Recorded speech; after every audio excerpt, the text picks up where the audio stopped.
قد سمع الله قول التي تجادلك في زوجها وتشتكي إلى الله والله يسمع تحاوركما إن الله سميع بصير.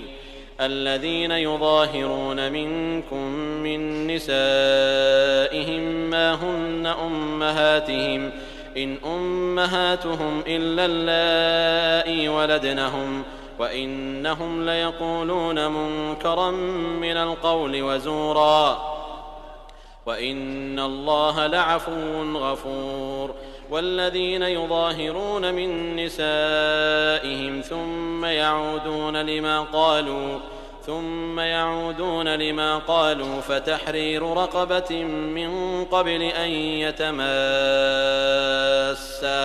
ذلكم توعظون به والله بما تعملون خبير. فمن